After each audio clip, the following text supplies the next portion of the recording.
الحمد لله نحمده ونستعينه ونستغفره ونؤمن به ونتوكل عليه ونعوذ بالله من شرور أنفسنا ومن سيئات أعمالنا من يهده الله فلا مضل له ومن يضلله فلا هادي له ونشهد أن لا إله إلا الله وحده لا شريك له ونشهد أن سيدنا وسندنا ومولانا محمدا عبده ورسوله صلى الله تعالى عليه وعلى آله وأصحابه وأزواجه وبناته وأتباعه أجمعين. حضرت مولانا مفتی محمد طیب صاحب دامت برکاتہ، حضرات علماء کرام، محترم بزرگوں، دوستوں، بھائیوں، ساتھیوں، سب سے پہلے میں جمعیت علماء اہل سنت کا شکر گزار ہوں، اس کے تمام ساتھیوں کا، تمام ٹیم کا، کہ آج آپ حضرات کے ساتھ اس مجموعی ملاقات میں شرکت، حاضری، حضرت مفتی صاحب کا خطاب سننے کا اور کچھ عرض کرنے کا موقع فراہم کیا. اللہ پاک جزائے خیر عطا فرمائے، ہمارا سب کا مل بیٹھنا قبول فرمائے، اور اس برکت مجلس کو ہمارے لیے دنیا اور آخرت میں برکت اور خیر کا ذریعہ بنائے. اس کے بعد میں ضلع گجرات کے عمومی حلقے کو مبارکباد دوں گا اس پیش رفت پر کہ اس سال ملک کے مختلف دینی جامعات میں ضلع گجرات کے 2 درجن سے زائد علماء کرام نے سند فراغت حاصل کی ہے، فاضل ہوئے ہیں، اور ضلع گجرات کی دینی قوت میں ایک نیا خون ہے، نیا اضافہ ہوا ہے، نئی قوت پیدا ہوئی ہے. اللہ تبارک و تعالیٰ ان علماء کرام کو ضلع گجرات میں دین کی، اسلام کی، حق کی، مسلک کی مؤثر اور مثبت خدمت کرنے کی توفیق سے نوازیں اور نظر بد سے بچائیں. اللہ تبارک و تعالیٰ توفیق عمل نصیب فرمائیں، توفیق خیر نصیب فرمائیں، اور دنیا اور آخرت کی برکات سے بہرور فرمائیں. بات تو اتنی سی ہو گئی ہے، اسی لیے حاضر ہوا تھا، لیکن حضرت مفتی صاحب دامت برکاتہم نے جو بات چھیڑی ہے، میرا بھی جی چاہتا ہے اس میں 2-3 باتوں کا حصہ ڈال دوں. حضرت مولانا مفتی محمد طیب صاحب دامت برکاتہم امن اور جناب نبی کریم صلی اللہ علیہ وسلم کے اسوہ حسنہ کے حوالے سے گفتگو فرما رہے تھے. انہوں نے کہا آیت کریمہ پڑھی تو مجھے 2-4 دن پہلے کی ایک بات یاد آ گئی. ایک مذاکرے میں، اسلام آباد میں ایک مذاکرہ تھا، مجھ سے سوال کیا ایک دانشور نے کہ امن کے قیام کے لیے ہماری جو موجودہ صورتحال ہے، قرآن پاک کیا کہتا ہے؟ ہماری جس وقت موجودہ صورتحال ہے، بالخصوص جو مثال ہے پشاور ہے یا ضرب عزم ہے، یا اس حوالے سے قرآن پاک کیا رہنمائی کرتا ہے؟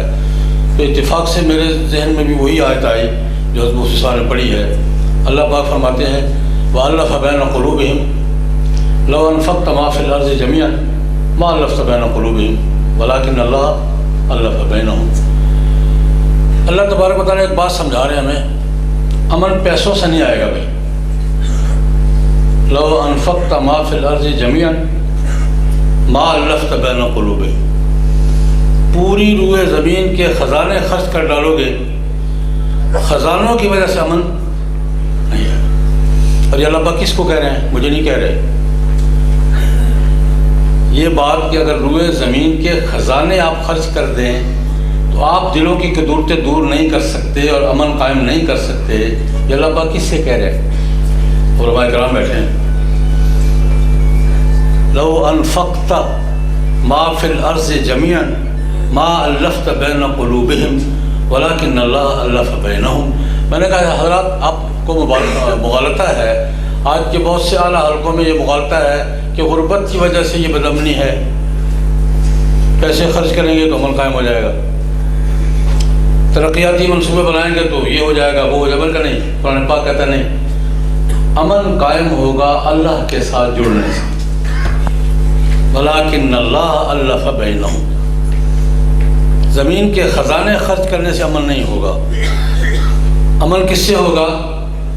وَلَٰكِنَّ اللَّهَ أَلَّفَ بَيْنَهُمْ، الفت قائم ہوگی محبت قائم ہوگی، جھگڑے ختم ہوں گے، بھائی چارہ قائم ہوگا، اللہ کے کرنے سے اللہ کے ساتھ ہمیں تعلق جوڑنا ہوگا اور اللہ کے دین اور نظام کو لانا ہوگا، تب جھگڑے ختم ہوں گے، تب امن قائم ہوگا۔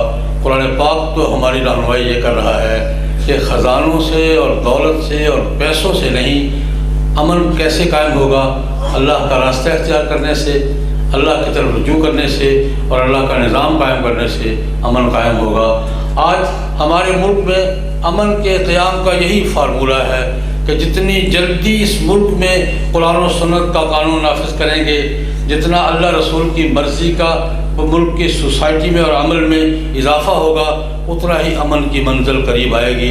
1400 سال پہلے جب عرب جاہلی معاشرہ بھائی سے بھائی لڑ رہا تھا، بیٹے سے باپ لڑ رہا تھا، لڑائیاں جھگڑے، وہ قبائل کی جنگیں جن کا حضرت ذکر فرما رہے تھے، گھر گھر میں قدم قدم پر یہ سارے جھگڑے ختم ہو کر امن قائم ہوا قرآن پاک کے ذریعے اور جناب نبی کریم صلی اللہ علیہ وسلم کے اسوہ حسنہ کے ذریعے امن قائم ہوا 1400 سال پہلے بھی۔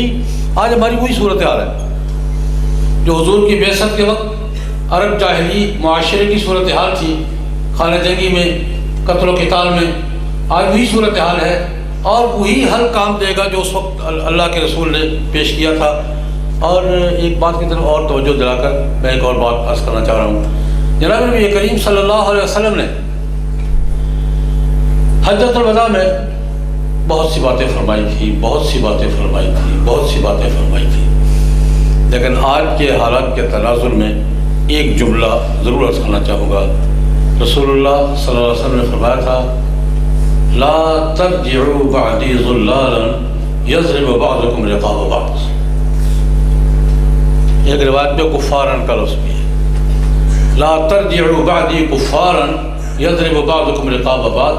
میرے جانے کے بعد کفر کے ماحول میں واپس نہ چلے جانا کہ ایک دوسرے کی گردنیں مارنی شروع کر دو۔ حضور نے اس کو کفارن کا ماحول فرمایا ہے اور ضلالن کا ماحول فرمایا ہے کہ میرے جانے کے بعد اس ماحول میں واپس نہ چلے جانا کہ ایک دوسرے کی گردنیں مارنے شروع کر دو۔ گویا یہ فرما رہے حضور کہ میں نے 23 سال کی محنت سے بڑی مشکل سے جوڑا تمہیں، بڑی محنت کے ساتھ، بڑی جفاکشی کے ساتھ، بڑی قربانیوں کے ساتھ تمہیں امن فراہم کیا ہے، کہیں میرے بعد اسی ماحول میں واپس نہ چلے جانا۔ حضور نے اس ماحول کو، باہمی قتل و قتال کے ماحول کو، ایک دوسرے کی گردنیں مارنے کے ماحول کو کس سے تعبیر کیا ہے؟ ضلالا کفار۔ تو ایک بات تو میں یہ عرض کرنا چاہتا ہوں، ایک بات اور عرض کرنا چاہتا ہوں امن ہی کے حوالے سے۔ جناب نبی کریم صلی اللہ علیہ وسلم کا اسوہ حسنہ کیا ہے اور ہماری معاشرتی صورتحال کیا ہے؟ واقعات آپ نے پڑھے ہیں، بار بار پڑھے ہیں، میں اشارہ کروں گا صرف۔ امن کو تباہ کرنے کی باتیں کیا بنتی ہیں؟ ان میں سے تو 20 باتیں، کن چیزوں سے امن تباہ ہوتا ہے، کن چیزوں سے بدامنی پیدا ہوتی ہے، غالطے پیدا ہوتے ہیں، 20 واقعات ہیں سیرت نبویہ میں علی صاحب التحیہ والسلام۔ میں 2 واقعات کی طرف اشارہ کرنا چاہوں گا۔ معروف واقعہ ہے، جناب نبی کریم صلی اللہ علیہ وسلم نے اپنے ایک صحابی کو بنو مستلق کے پاس عشر، زکوٰۃ اور سالانہ محصولات وصول کرنے کے لیے بھیجا۔ تشریف لے گئے، ولید بن عقبہ تھے، تشریف لے گئے۔ قبیلے والوں کو پتہ چلا کہ حضور نبی کریم صلی اللہ علیہ وسلم کے قاصد آ رہے ہیں، انہوں نے استقبال کا پروگرام بنایا۔ سارا قبیلہ اپنی روایت کے مطابق، اپنے رواج کے مطابق ہتھیار اٹھا کر باہر آ گیا کہ حضور کے قاصد آ رہے ہیں، استقبال کرنا ہے۔ اب وہ تلواریں اٹھائے ہوئے ہیں، ہتھیار بند ہیں اور پوری قوم باہر، گاؤں سے باہر کھڑی ہے، اس خیال سے کہ آج رسول صلی اللہ علیہ وسلم کے قاصد کی آمد متوقع ہے، ہم حضور کے قاصد کا استقبال کریں گے، حضور کے نمائندے آ رہے ہیں۔ اس اللہ کے بندے نے دور سے دیکھا کہ تلواریں اٹھائی ہوئی ہیں اور ساری قوم کھڑی ہے اور نیزے پکڑے ہوئے ہیں اور کمانیں باندھی ہوئی ہیں، تلواریں لٹکائی ہوئی ہیں۔ وہ مغالطے کا شکار ہو گئے، وہیں سے گھوڑا موڑا اور سیدھا مدینہ منورہ کے جا کے سانس لیا۔ لوگوں سے کہا یار میں تو مجھے قتل کرنے لگے تھے، میں تو بڑی مشکل سے جان بچا کے آیا ہوں۔ جو مار دیتے، اگر ایک فرلانگ آگے جاتا قتل ہو جاتا میں. وہ تو تلواریں لیے کھڑے تھے مجھے قتل کرنے کے لیے، میں بڑی مشکل سے جان چھوڑیے بھاگ کے واپس پہنچا ہوں. اب یہ بات کہ جناب نبی کریم صلی اللہ علیہ وسلم کے قاصد کو قتل کرنے لگے تھے، مدینے میں کوہرام مچ گیا. بھائی یہ کیسے ہو سکتا ہے؟ کھلبلی مچ گئی کہ حضور کے قاصد کو مسلمان کہلا کر قتل کرنے لگے تھے. نہیں ہم یہ کریں گے وہ کریں گے. وہ 2-4-7 گھنٹے میں مدینہ گرم ہو گیا، جیسے ہو جاتا ہے کہ نہیں ہو جاتا. اور رسول اللہ علیہ وسلم کی نسبت سے گرم ہو بھی جانا چاہیے، گرم ہو بھی جانا چاہیے کہ یہ حضور کی نسبت ہے. قبیلے کے سردار حضرت حارث رضی اللہ عنہ، یہ جناب نبی کریم صلی اللہ علیہ وسلم کے بزرگوار بھی تھے، حضرت جویریہ کے والد محترم تھے، سیانہ بندہ تھا. اس نے جو واپس جاتے دیکھا نا کہ اللہ کا بندہ ہمیں دیکھ کے واپس پلٹ گیا ہے، تو پریشان ہوئے کہ یار کوئی گڑبڑ ہے. انہوں نے بھی گھوڑا لیا، 2-4 ساتھی لیا اور 2-4 گھنٹے کے بعد وہ مدینہ پہنچ گئے. یار کہیں زیادہ گڑبڑ نہ ہو جائے. پہنچے رسول اللہ علیہ وسلم کی خدمت میں. حضور نے کیا کرنے لگے تھے بھائی؟ یہ تم باہر کیوں اکٹھے ہو گئے تھے؟ یا رسول اللہ استقبال کرنے لگے تھے اور کیا کرنے لگے تھے؟ وہ خدا کے بندے، وہ تو بڑی مشکل سے کہتے ہیں میں اللہ یا رسول اللہ کیسے ہو سکتا ہے، یہ کیسے ممکن ہے؟ ہم تو استقبال کے لیے اکٹھے ہوئے تھے، ورنہ کوئی ویسے ہی کر کے اس نے پوچھا بھی نہیں اور واپس دوڑ لگا دی. اس پر قرآن پاک کی آیت کریمہ اتری، یا ایھا الذین آمنوا ان جاءکم فاسق بنبأ فتبینوا ان تصیبوا قوما بجہالۃ فتصبحوا علی ما فعلتم نادمین. ایمان والو، اگر کوئی غیر ذمہ دار آدمی کوئی ایسی خبر لے آئے تو کارروائی ڈالنے سے پہلے تحقیق کر لیا کرو کہ کارروائی ڈالنی ہے کہ نہیں ڈالنی. فتبینوا، تحقیق کر لیا کرو. ان تصیبوا قوما بجہالہ، ایسا نہ ہو کہ کسی قوم پر بے خبری سے جا پڑو تم اور شام کو پتہ چلے یار وہ تو میسج غلط تھا، دوسرے دن پتہ چلے کوئی پٹی غلط تھی یار وہ تو جس پہ ہم نے کارروائی کی تھی. تو یہ فتبین، کسی واقعے کو سن کر تحقیق کیے بغیر ری ایکشن دکھانا اور اس پہ کارروائی کرنا، قرآن پاک نے اس پر جہالت سے تعبیر کیا ہے. ان تصیبوا قوما بجہالۃ، قرآن پاک نے اس کو جہالت سے تعبیر کیا ہے. لیکن میں آج کل ہماری صورتحال کیا ہے؟ ہماری صورتحال کیا ہے؟ ایک خبر ملی، کچھ پتہ نہیں کیا ہے، میں نے 10-15 آدمیوں کو میسج کر دینا اور ساتھ لکھنا ہے کہ 20-20 آدمیوں کو آگے بھی کرو. 2-4 گھنٹے میں وہ خبر پھیل جانی ہے اور شام تک اس نے اپنا اثر دکھا دینا ہے اور دوسرے دن پتہ چلنا ہے کہ یار وہ میسج صحیح نہیں تھا. تو یہ ہو رہا ہے یا نہیں ہو رہا؟ اور فسادات کی بنیاد اکثر یہ نہیں بنتی. بات پٹی چل گئی جی، یہ پٹی اور میسج میں کہتا ہوں آج کے دور کے بڑے فتنوں میں سے، بڑے عذابوں میں سے. یہ میسج قتل کرواتا ہے، یہ میسج بھالے جلواتا ہے، یہ میسج تباہی پھیلاتا ہے. یہ پٹیاں جو چلتی ہیں، محلوں کے محلے چل جاتے ہیں، گاؤں کے گاؤں اجڑ جاتے ہیں اور دوسرے دن جو وہ تحقیق کی تھی وہ بات ٹھیک تھی. ہمیں اس بات پہ اپنی میں علماء کرام سے عرض کروں گا، اپنی قوم کی رہنمائی کرنی چاہیے.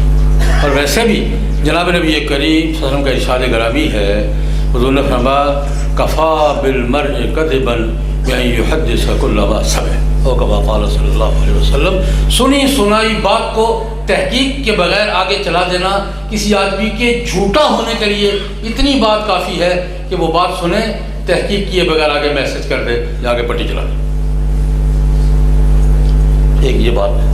دوسرا واقعہ عرض کرنا چاہوں گا، اس سے زیادہ نازک ہے، آپ نے کئی بار پڑھا ہوگا، لیکن میں اس کے اس پہلو کی طرف امن کے حوالے سے.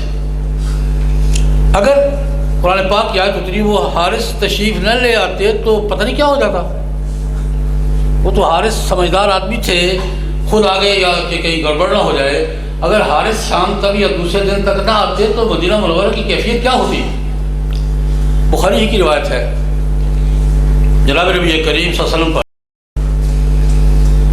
کیونکہ علماء کرام تشریف فرمایا زیادہ تو میں ان کے حوالے سے یہ بات کہنا چاہتا ہوں.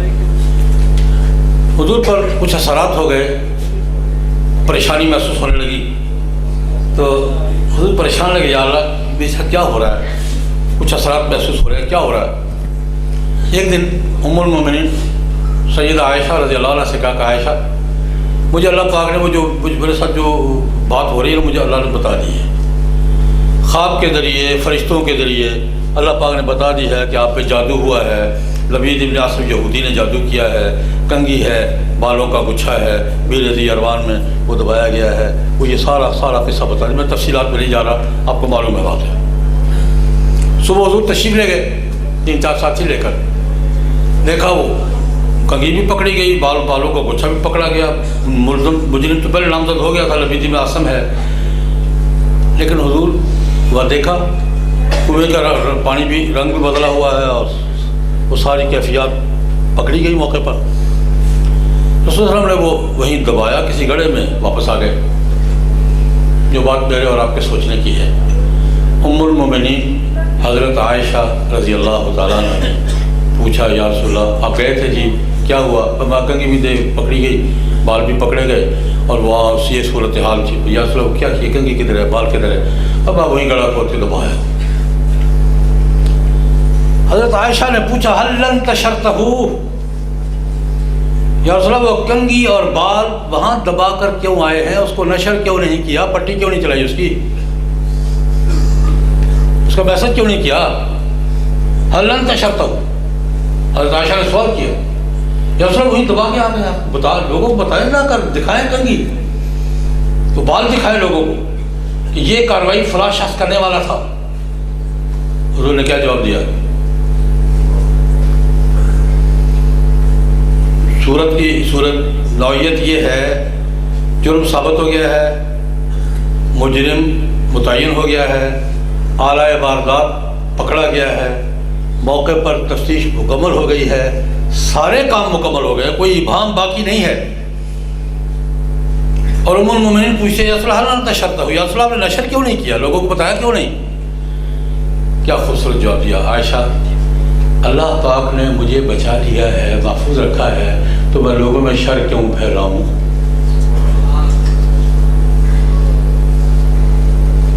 میں لوگوں میں شر کا باعث کیوں بنوں؟ ٹھیک ہے لوگ امن سے رہیں، خام اگر لوگوں کو بڑکاؤں بنے۔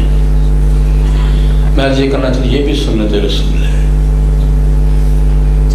ہمیں سنت رسول صلی اللہ علیہ وسلم یہ پہلو بھی لوگوں کے سامنے بیان کرنے چاہیے۔ حضور کی سنت مبارکہ کیا ہے، حضور کا اسوہ حسنہ کیا ہے، امن دیکھیں نبی کریم صلی اللہ علیہ وسلم کے ہاں امن عامہ کس قدر اہمیت رکھتا ہے، اور خانہ کعبہ سے زیادہ کو حرمت کسی کی ہے؟ جس حرمت کی بات، جس کے ارد گرد کی حرمت کی بات حضرت مصطفیٰ فرما رہے تھے، خانہ کعبہ سے زیادہ کسی جگہ کی حرمت ہے؟ لمبا واقعہ میں صرف خلاصہ کرتا ہوں۔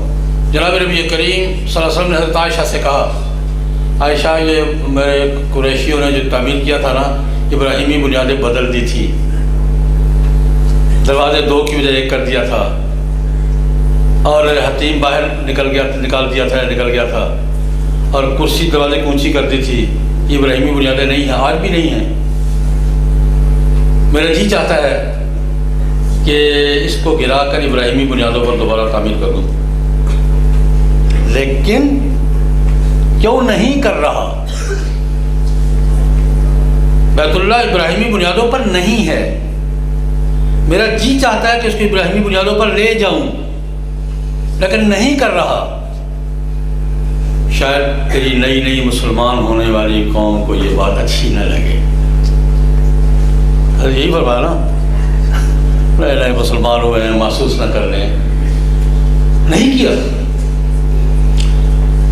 عبد الملک ابن مروان نے، حجاج ابن یوسف نے اپنے زمانے میں جب وہ جنگ ہوئی حضرت عبداللہ ابن زبیر رضی اللہ عنہ کے ساتھ، تو عبداللہ ابن زبیر رضی اللہ عنہ نے خالہ جان سے روایت سن رکھی تھی کہ حضور کی خواہش تھی کہ اس کو گرا کر ابراہیمی بنیادوں پر دوبارہ تعمیر کیا جائے۔ پوچھا، ان کا حضور نے فرمایا تو تھا۔ حضرت عبداللہ بن زبیر رضی اللہ عنہ نے اپنے زمانہ خلافت میں گرا کر ابراہیمی بنیادوں پر تعمیر کر دیا۔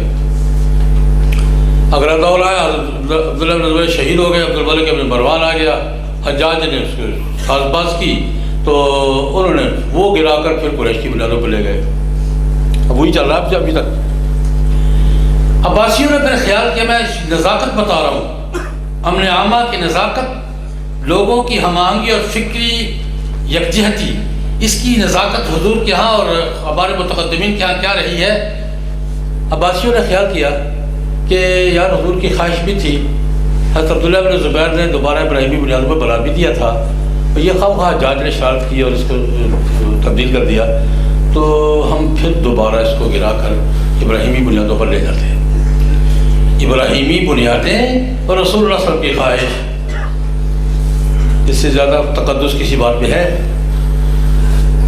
ارادہ کیا اس وقت امت کے سب سے بڑے مفتی امام مالک رحمۃ اللہ علیہ تھے۔ امام مالک نے فتویٰ دے دیا کہ بیت اللہ اسی حالت میں رہے گا اور قیامت تک اسی حالت میں رہے گا۔ بیت اللہ کو گرا کر دوبارہ ابراہیمی بنیادوں پر تعمیر کرنا حرام ہے۔ تو میں مالک ابن انس فتویٰ دیتا ہوں، تم تو اس کو عباسی اطفال بنا لو گے، عباسی اس کو گرائیں گے، آپ کو غور آئے گا، اس کو گرائے گا، وہ سارا تماشا لگا رہے گا۔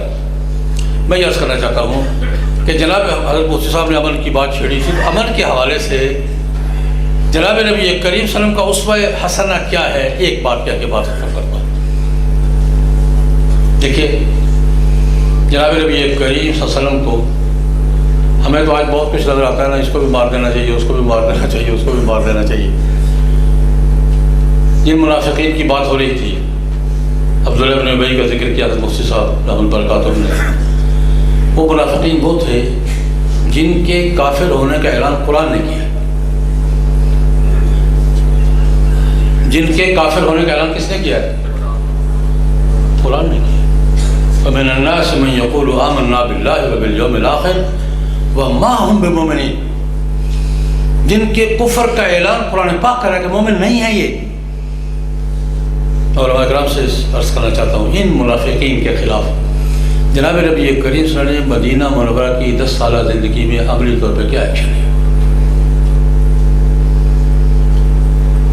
منافقوں کے سردار کو قتل کرنے کے لیے حضرت عمر نے بھی اجازت مانگی، خالد بن ولید نے بھی اجازت مانگی رضی اللہ عنہ، حضور نے اجازت دینے سے انکار کر دیا۔ اور کیا کہہ کے انکار کیا؟ علماء کرام توجہ فرمائیں، حضور کا اسوہ یہ بھی ہے۔ کافر ہیں، قرآن کہتا ہے کافر ہے، قرآن کہتا ہے وما هم بمؤمنین، اور صرف یہ نہیں، قرآن پاک کہتا ہے یا ایھا النبی جاہد الکفار والمنافقین واغلظ علیہم۔ میرا سوال یہ ہے کہ حضور نے 10 سالہ مدنی زندگی میں ان منافقین کے خلاف کیا ایکشن لیا؟